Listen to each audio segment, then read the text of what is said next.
Ja, ich habe gerade eine kleine Rast gemacht und habe zufällig jemanden getroffen aus Deutschland, der da auch eine Rast gemacht hat. Sie hat da auch eine Rast gemacht. Und ja, die Henriette und ich, wir fahren wohl jetzt eine Weilchen zusammen, wie auch immer. Ich zeig's euch mal. Hallo! Ja, erzähl doch mal kurz, wo du lang gefahren bist oder ja, was dich motiviert hat, überhaupt loszufahren alleine. Boah, schwierige Frage. Ich habe schon ziemlich lange im Hinterkopf so eine Reise, aber irgendwie nie den richtigen Zeitpunkt gefunden und auch nie so die richtige Person, die auch Bock hat, irgendwie ein paar Monate Fahrrad zu fahren. Ja, das Problem kenne ich auch. Und ja, deshalb bin ich halt einfach alleine losgefahren und dachte, vielleicht finde ich ja wen. Genau, und jetzt hat sie mich, den besten deutschen Fahrradfahrer der Welt, gefunden. Ja, genau. Ja, wir fahren jetzt Richtung, also wir fahren die Krin-Velo weiter, die an der Grenze von Kaliningrad entlang führt. Und der nächste große Ort heißt, glaube ich, Angelnburg oder so ähnlich. Und genau, Henriette hat da sich einen Campingplatz vorgemerkt. Und den werden wir wohl erstmal checken. Oder auch wildcampen, wie auch immer. Gut, wir treten mal in die Pedalen, hoffen, dass das Wetter hier nicht umschlägt. Kein Starkregen mehr heute kommt oder sowas. Mal schauen, was sich die Götter so überlegt haben.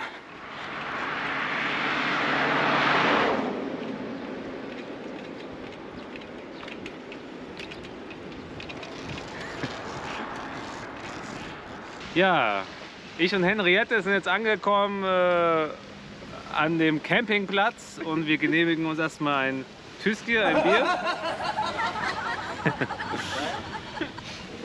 Und wir haben hier eine sehr schöne Aussicht, die wir gerade mal genießen und sozusagen erstmal Pause machen nach der Fahrt heute.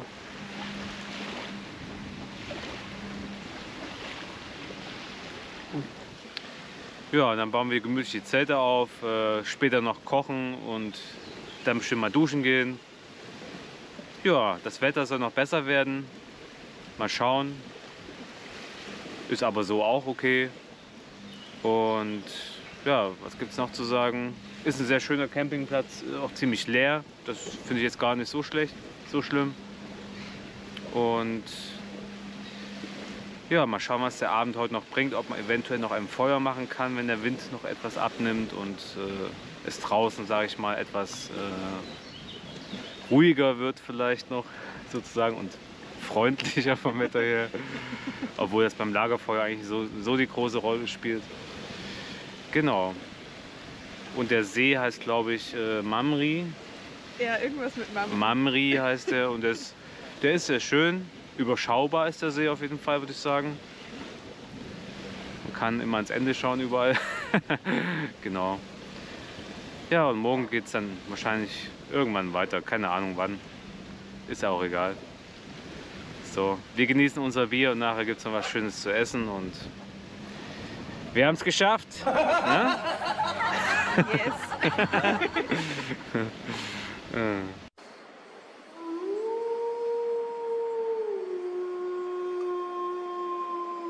Ja, die Nacht war hier so zwiegespalten. Auf der einen Seite vom See war ziemlich laut Musik, die über den See geschallt ist.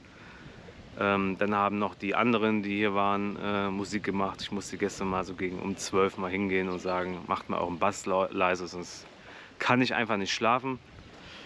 Und dann bei diesem Campingplatz hier ist halt eine Straße, die hier durchgeht. Und naja, abends, aber wie auch frühs kamen halt schon Autos, die lang gefahren sind und die nicht wirklich das Tempo reduzieren, sondern hier relativ gut durchheizen. Und das ist natürlich für einen Ort der Entspannung suboptimal. Also hier würde ich jetzt nicht nochmal unbedingt her wollen, außer ich will Party machen. Dann wäre es mir wahrscheinlich auch scheißegal. Ja, die Sonne kommt raus, das ist schon mal sehr geil. Da freuen wir uns. Die Enten, die chillen auch wieder auf dem Holzsteg.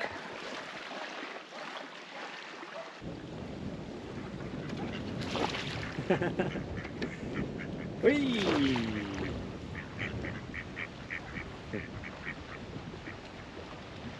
Boah, ich könnte kotzen!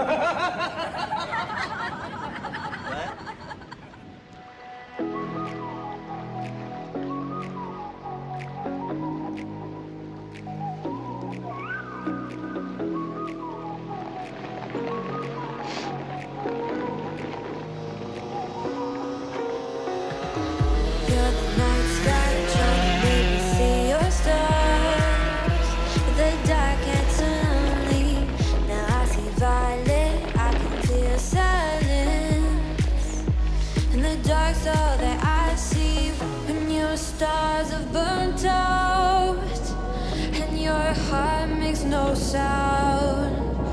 I'll find valid in your eyes. You'll always be my night sky.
No sound.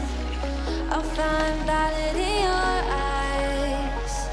You'll always be my night sky.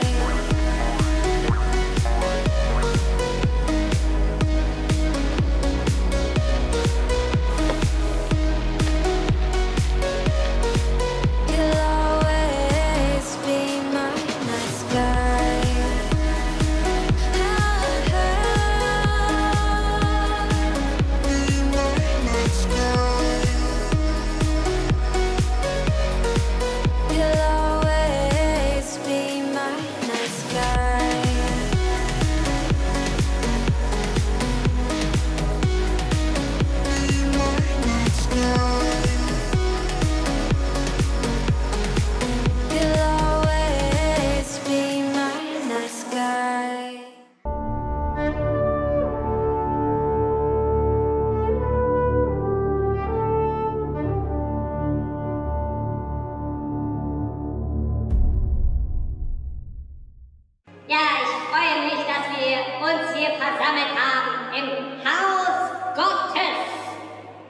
Dem Allmächtigen. Boah, ich könnte kotzen! Ich habe gehört, du hast gepupst. Bitte verlasse die Kirche sofort. Und du hörst auf zu lachen, sonst gehst du auch raus. Okay, hätten wir es geklärt. Ordnung muss in der Kirche sein. Nun, liebe Leute, ich versuche euch daran zu erinnern, dass einmal beten am Tag nicht reicht. Versucht wirklich die 10 Mal im Namen des Herrn einzuhalten.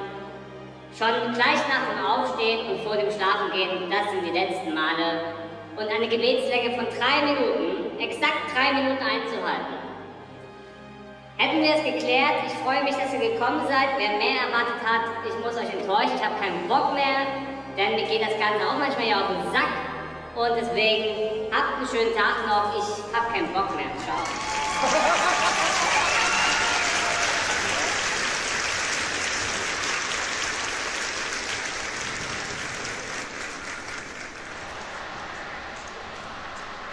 Ja, ich und Henriette, wir haben heute 40 Kilometer zurückgelegt. Wir sind heute etwas sehr spät gestartet, weil, keine Ahnung, etwas spät aufgestanden. Ich habe heute auch ein bisschen länger gebraucht, um mein Zeug heute Morgen zusammenzupacken. Und dann sind wir in aller Ruhe losgefahren. 40 Kilometer, hatten eigentlich jetzt sehr schöne Streckenabschnitte. Ich muss sagen, die Landschaft war eigentlich fast, ja, vom Gefühl her das Beste, was ich in den letzten Tagen auch zum Filmen hatte, also was ich gesehen habe.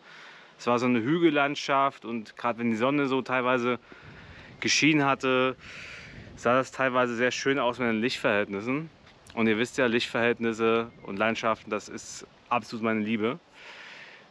Und ja, was ich auf jeden Fall an der Stelle gleich mal empfehlen möchte, ist, wenn man Kaliningrad umfährt. Ich habe euch ja schon erzählt, dass ich die Green Velo teilweise gefahren bin oder auch noch fahre. Ich fahre sie ja die ganze Zeit.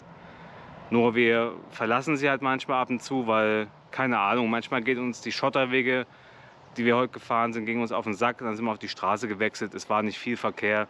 War eine gute Entscheidung. Und es gibt auf jeden Fall immer Stationen und die sind, glaube ich, auf den Schildern immer mit MOR ausgeschildert. Und da steht auch die Entfernung bis zur nächsten Station. Man kann sie aber auch in Komoot finden, diese Station. Vielleicht auch bei Google Maps, habe ich jetzt nicht geschaut. Und die sind auch sehr ideal, sehr, sehr ideal zum Wildcampen. Also ein Geschenk Gottes sozusagen, weil man hat meistens einen sehr schönen Unterstand. Manchmal auch ein Dixie-Klo. Das habe ich nicht bei jeder Station gesehen, aber bei den meisten. Fahrradständer, Bänke und im Optimalfall noch eine schöne Umgebung, dass man jetzt nicht irgendwie in der Ortschaft direkt drin ist oder irgendwie sowas. Ne? Ja, und wir haben heute so eine Station hier gefunden, wo wir eigentlich sehr glücklich mit sind. Hier ist noch so ein Schild, ja, ist alles polnisch. Genau, hier sind halt diese Fahrradstände und davon sind immer reichlich da. Dann gibt es noch ein Dixie-Klo, da habe ich auch schon mal reingeschaut. Riecht erstaunlich gut. Also kann man es schon mal aushalten, wenn man muss. Ich mache mal auf das Dixie. What the fuck is that? Oh, ich kann kotzen! Genau. Ja, ich habe noch nie in ein Dixie reingefilmt, also ins Loch. Sehr gut. Müll gibt es hier auch, wie gesagt. Sogar eine Mülltrennung.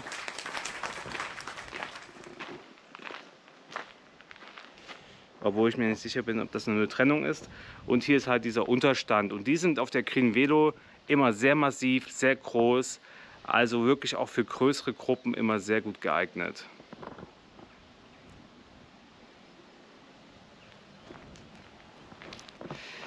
Ja, wir werden heute dann noch in Ruhe kochen.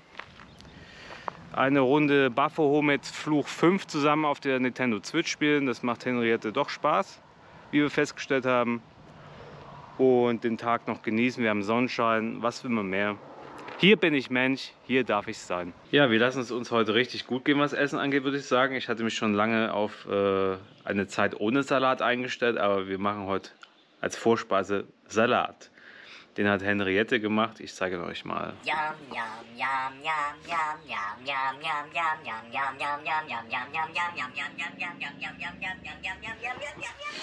Ja, das ist die Vorspeise, sehr lecker. Den werden wir jetzt genießen und dann wird nachher noch gekocht.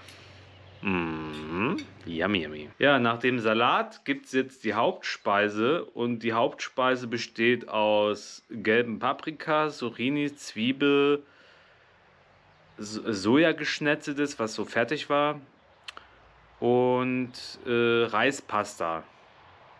Genau, mit Tomatenmark, vielen Gewürzen wie Knoblauch, Gemüsebrühe und ja, alles was da war im Grunde. Fast alles was da war. Genau, ich zeige es euch mal. Es sieht sehr lecker aus, es duftet sehr lecker und es wird bestimmt richtig geil. What the fuck is that? Oh, ich kann kotzen! Ja, wir lassen uns das gleich schmecken. Hier kommen schon ein paar Mücken, deswegen muss ich gerade mal so wedeln. Genau, Zelt haben wir auch schon aufgebaut.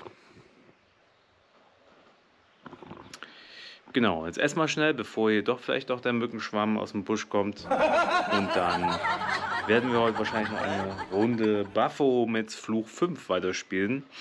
Da haben wir letztens angefangen und genau, mal gucken, ob Henriette den Fall lösen kann. Ich bin gespannt. Christoph, was hast du mit deinem Fahrrad gemacht? Ja, ich Das Speichendrama geht weiter, aber wie gesagt, jetzt bin ich ja mit genug Speichen ausgerüstet und wahrscheinlich sind einfach ein paar ältere Speichen nochmal gebrochen, die noch nie ausgetauscht wurden. Ja, und die tausche ich jetzt aus. Ich und Henriette haben hier gerade zusammen das Hinterrad abgebaut und ich muss ja auch wissen, wie das geht. Wenn ich mal irgendwo nirgendwo bin, muss ich auch selber reparieren können. Ja, jetzt haben wir das gemacht und jetzt mache ich noch das Felgenband aus dem Rad ab. Und nachdem ich das Felgenband abgemacht habe, tausche ich die Speichen aus. Dann versuche ich das Ganze festzuziehen und das Rad so weit wie es geht zu zentrieren, also dass keine Acht und keine Unwucht drin ist. Ja, und dann geht es heute weiter mit einem reparierten Hinterrad. Yay! Das ist ein bisschen ungewohnt. Ich hoffe halt immer, dass der Reifenheber nicht zerbricht. Ja, wir haben die Speichen gewechselt, ich und Henriette, erfolgreich. Haben da ein bisschen was dazugelernt, was auch Sinn der Sache war. Und jetzt ist der letzte Step, den Reifenmantel wieder drauf zu bekommen. Und der ist nicht so einfach, muss ich jetzt mal sagen. Also ich mache das zum ersten Mal jetzt, den Reifenmantel wieder aufsetzen auf die Felge. Und der Schritt, der hat es noch mal ein bisschen in sich, wenn man das noch nie gemacht hat. Aber man lernt das mit der Zeit und bekommt es dann irgendwie hin. YouTube-Videos sind auch noch mal ganz wichtig an der Stelle. Genau, der wird jetzt wieder bereift und dann geht es wieder aufs Fahrrad damit und Luft drauf und dann nochmal die Speichen nachziehen mit dem Speichenspanner und dann geht es weiter.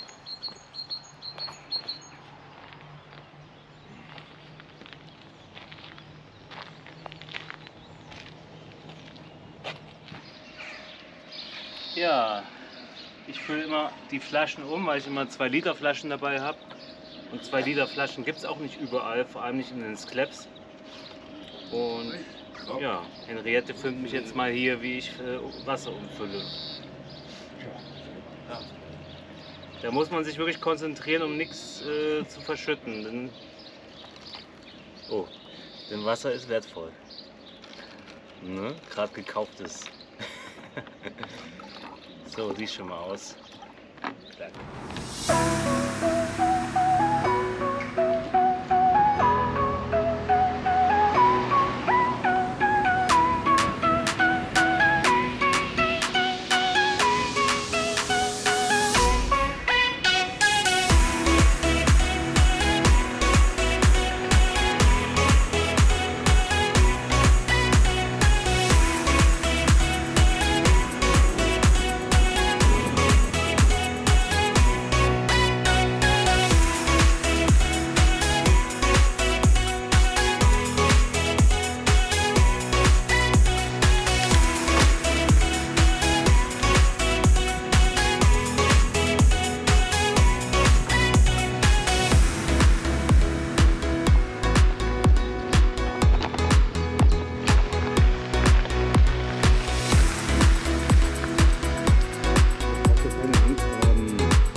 Ja, wir haben heute gemütliche 40 Kilometer gemacht. Ich habe ja heute Morgen noch mein Fahrrad repariert, deswegen sind wir auch erst später losgefahren und haben uns hier an einen See niedergelassen. Wunderschön, waren gerade eben noch baden, haben noch ein paar Sachen gewaschen und ja, schließt gerade noch 2 Sachen an mein Solarpanel an. Nachher kochen wir noch schön. Heute gibt es auch wieder so eine Reispasta. Nur in anderer Form, nicht wie gestern mit die Reiskörner, sondern irgendwie, keine Ahnung, wie man die Form beschreibt, die sehen irgendwie eigenartig aus. Genau, sind wieder an so einem Spot von der Green Velo, also an so einem Platz von der Green Velo hier gelandet. Und ja, genau. werden uns hier erst noch gut gehen lassen und morgen geht es dann weiter. Je nachdem. Ich will noch eine Speiche reparieren. Ich habe noch eine Speiche heute wo ich das Rad dran montiert habe, alles fest hatte, hatte ich noch eine Speiche gefunden, die lose war. Die geht nicht mehr in das Gewinde rein. Das scheint irgendwie das Gewinde einen Schaden zu haben. Vielleicht war die auch schon länger kaputt. Und die will ich noch reparieren und das mache ich wahrscheinlich morgen oder morgen früh oder vielleicht sogar noch heute, aber ich weiß es noch nicht. Ich will mich da jetzt noch nicht festlegen. Ja, da wird noch ein Boot aus dem Wasser geholt. Und ansonsten ist es hier recht friedlich, chillig und ich glaube, heute Abend wird es hier sehr ruhig werden. Ja, dann geht es morgen weiter in aller Frische und dann könnte es morgen schon Litauen heißen. Und dann ist Polen nach, wie lange? 2,5 Wochen, 3 Wochen fast, dann ist Polen erstmal Geschichte. Und ich bin froh, in ein neues Land mal zu fahren, um vielleicht was Neues kennenzulernen und zu entdecken. Gut. Dann werde ich mal noch die Geräte anschließen und hier ist gerade noch ein Hund lang gerannt, der irgendwas sucht. Ich weiß nicht, was er sucht, aber er rennt jetzt Henriette hinterher. Wer weiß, der will halt spielen. Gut, dann reingehauen.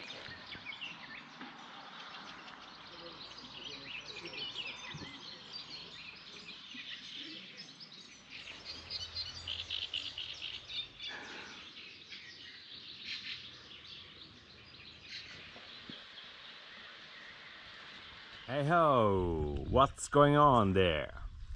Ja, ich mache heute einen Ruhetag, das habe ich so beschlossen. Ich wollte immer mal Ruhetage einbauen und heute Nachmittag soll es gewittern und dann eigentlich durchregnen. Und da passt das für mich hier ganz gut mit dem Unterstand und dem Dixie-Klo. Da habe ich einfach ein paar Möglichkeiten, auch mich mal eben unter dem Unterstand zu setzen abends und einfach ein bisschen noch draußen zu sein. Genau. Henriette, die ist heute weitergefahren, die hat auch einen strafferen Zeitplan. Die fährt nach Vilnius in die Hauptstadt von Litauen und trifft sich da mit ihrem Freund. Deswegen muss sie da am Ball bleiben und hat nicht so diese Muse, diese Freiheit so ganz wie ich dann in dem Fall. Ja, und ich genieße diese Freiheit immer zu sagen, ach, hier bleibe ich mal oder hier halte ich mal länger an und so. Diese Freiheit, die mag ich wirklich sehr. Und das ist für mich das Schöne am Leben, auch irgendwie diese Freiheit zu haben.